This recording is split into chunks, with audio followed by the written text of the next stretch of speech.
like to give you a background. I've been to a lot of panels. I've spent 20 years in education. I began as a journalist. And one fine day as a 20-year-old, I thought, be the change you want to see. And I went and did my teacher's training and walked into a school. I lasted in the school only for 3 months because I introduced a lot of ideas of how the concepts had to be taught. I had teachers stopping me in the staff rooms and saying, why are you increasing our work? What about the oral test? And you're wasting a lot of time.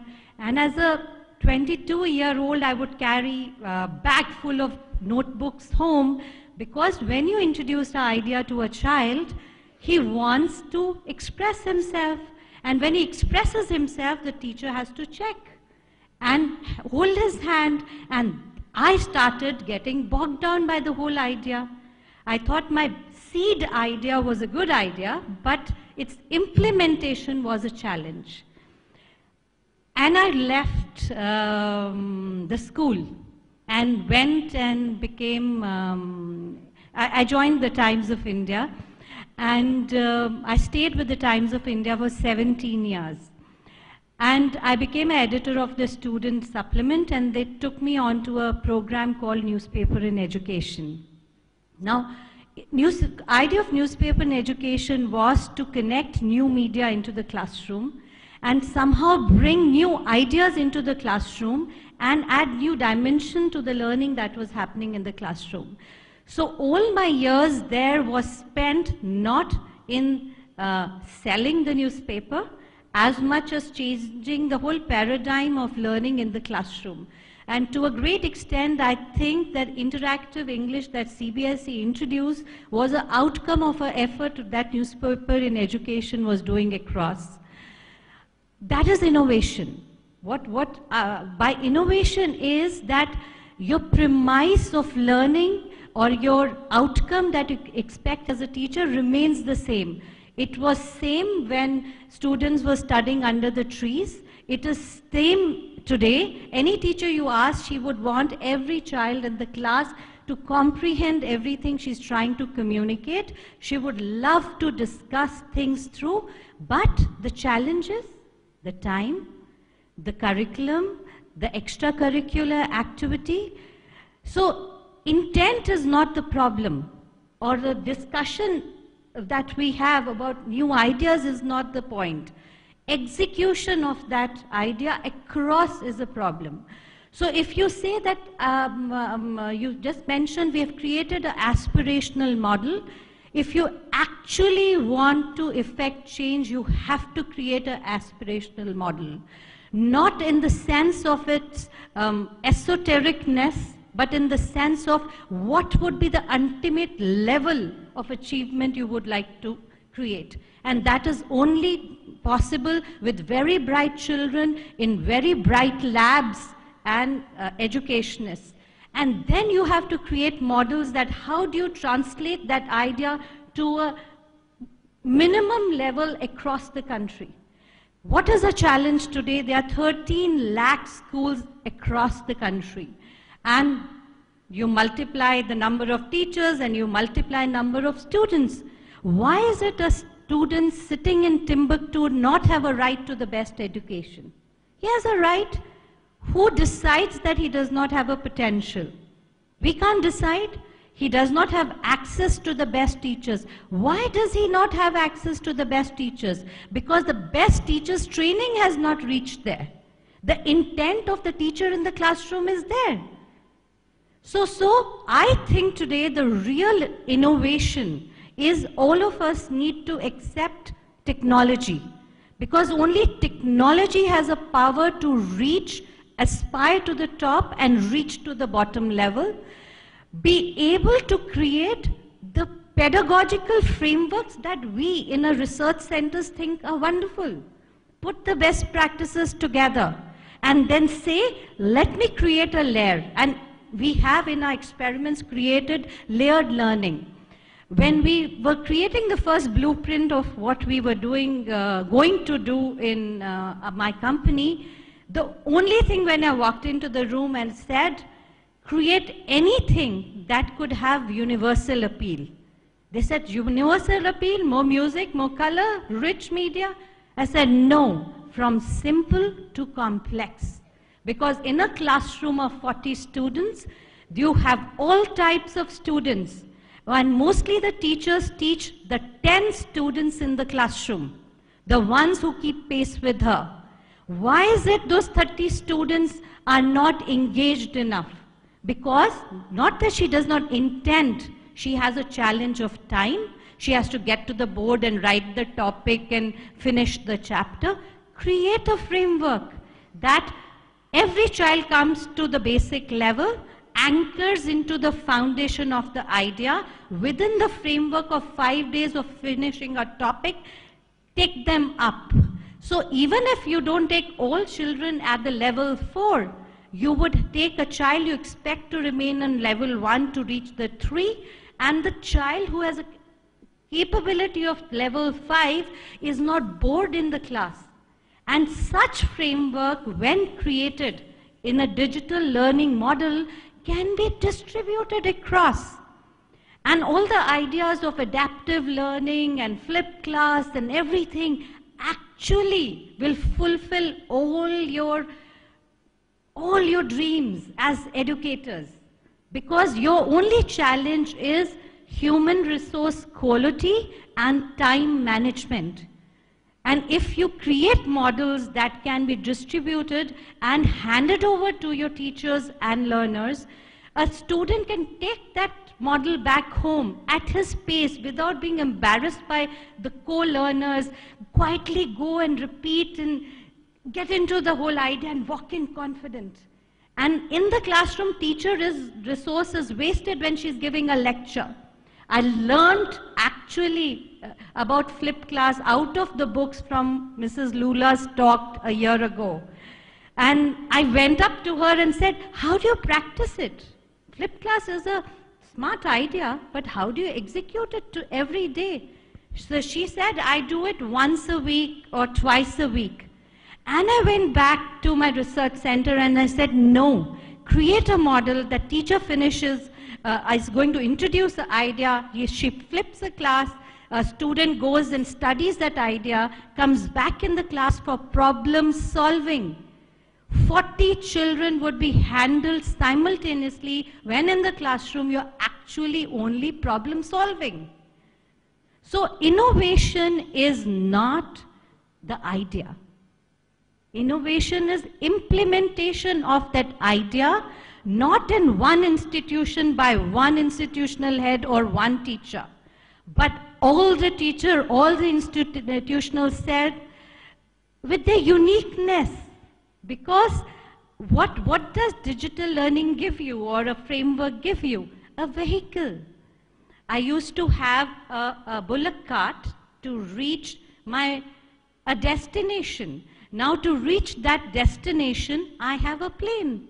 But the bullock cart had a person driving the bullock, and a plane has a pilot. So I'm not taking away the human factor out of it, but empowering all the stakeholders into better, more impactful outcomes that we can create.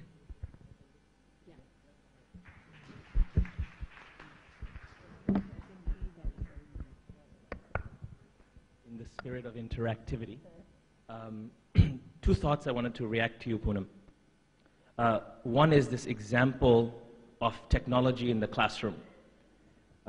There's a classmate of mine when I was at graduate school at Harvard who started a group called Khan Academy. I don't know how many of you are familiar with Khan Academy, but Salman Khan started, and I want to just, for those of you who have not seen Khan Academy, I would strongly encourage you to look at it, because the fundamental idea is that all of the knowledge dissemination that would have happened in a teacher-directed classroom is learnt online, and everything that happens in the classroom is about interactive problem solving, exactly what Poonam has talked about. But what's interesting is he has, the last I met him 6 months ago, had 80 million users on his platform. That is incredible. Now, the question, sorry, second point, the question is, I agree with what you said, Poonam. Ideas are great. All of us would agree innovation is important. The difficulty, especially in our schools, is execution, execution, execution. And what's the issue in executing more innovative ideas? What's the hurdle we need to overcome? I think there's two. One hurdle is, I feel like there's become two trains of thought. There's the IB model, which is holistic, experiential, inquiry-based. And then we have, I'm making it a little bit more crude than reality, and then we have these more traditional rote learning kind of schools. And people feel that this holistic school is not rigorous, and the rigorous school is not holistic. It's starting to change. I think there's some progressive schools on the dais here and here. But fundamentally, there shouldn't be this or that. There should be this and that. And if we get that kind of acceptance, I think there'll be more execution of progressive models, one. Second hurdle, I think what we do with our children, we want them to be risk takers. We want them to try new things. We want to facilitate them. But when we look at ourselves, I'm talking about me, I'm not trying to put blame on anyone. When I go to teacher training institutions, when we try and support teacher training institutions, even though they're saying you should be interactive, the classroom is actually not interactive. Strangely, the teacher is saying be interactive, and it's not interactive. To some degree, we're guilty of that. It's like Dr. Lulla's, we're guilty of that too. So if we want our children to do all these things, innovate, try things, etc., we need to, I think, evaluate and assess ourselves and reflect on ourselves. Can we do those things? And innovation doesn't need to be some grand change. I think we can appreciate where we are and commit to small changes. If you look at Clayton Christensen's work, which he's the deepest researcher on innovation that I know, he talks about starting with small change. Sorry, I'm starting a monologue.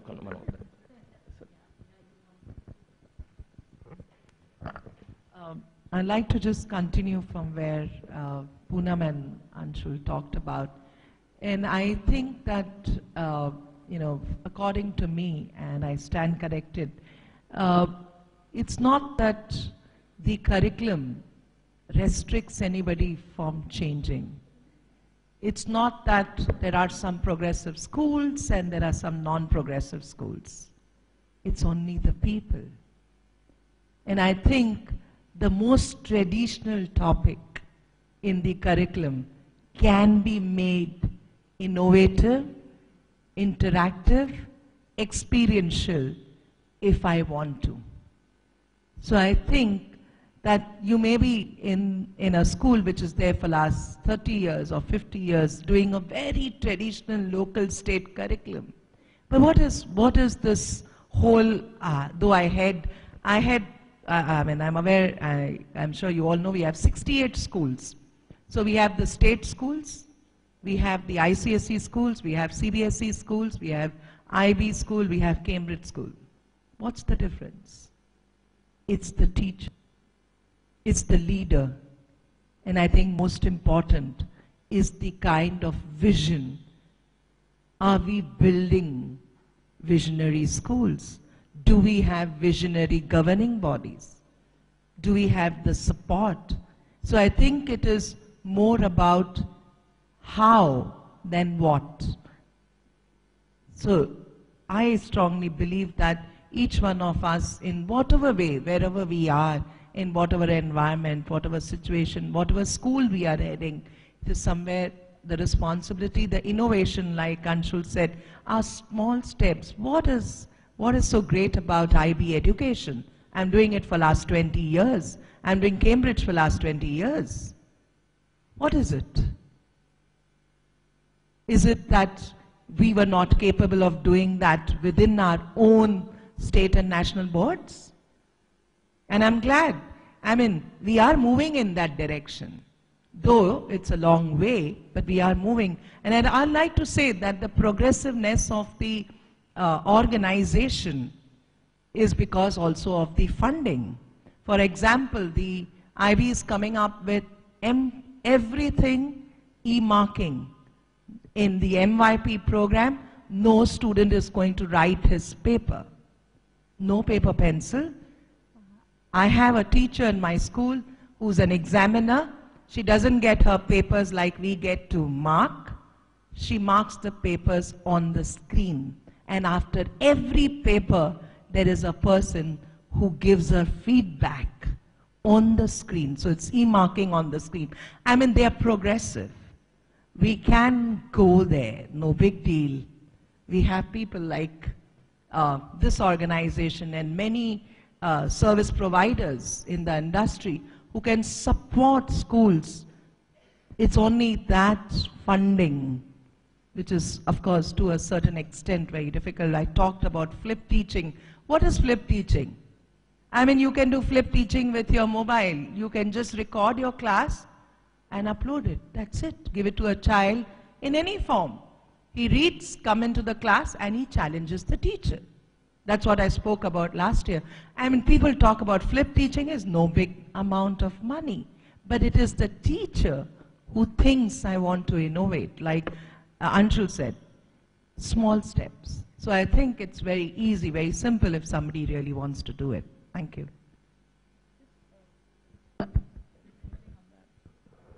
Just to add to that, I think to draw a focus on two things. One is teacher training. So no amount of training will be enough unless, like you said, the teacher has a vision for change. And it won't happen in a vacuum. There needs to be an environment conducive for that. And that is where I'm glad the focus is on taking school leadership to the next level. The onus is on us as leaders then to take this to the next level. And what it means is encouraging our teachers to experiment in those little steps, like you said, but also motivating them to sustain those efforts. So consistency in just allowing them to experiment and bearing the results, whether it is pass or fail. Because, you know, we as a culture can easily judge people. We love negative information. We go looking for it. And so I think it starts with us, really. Yeah. Yeah. I'd like to give two inputs.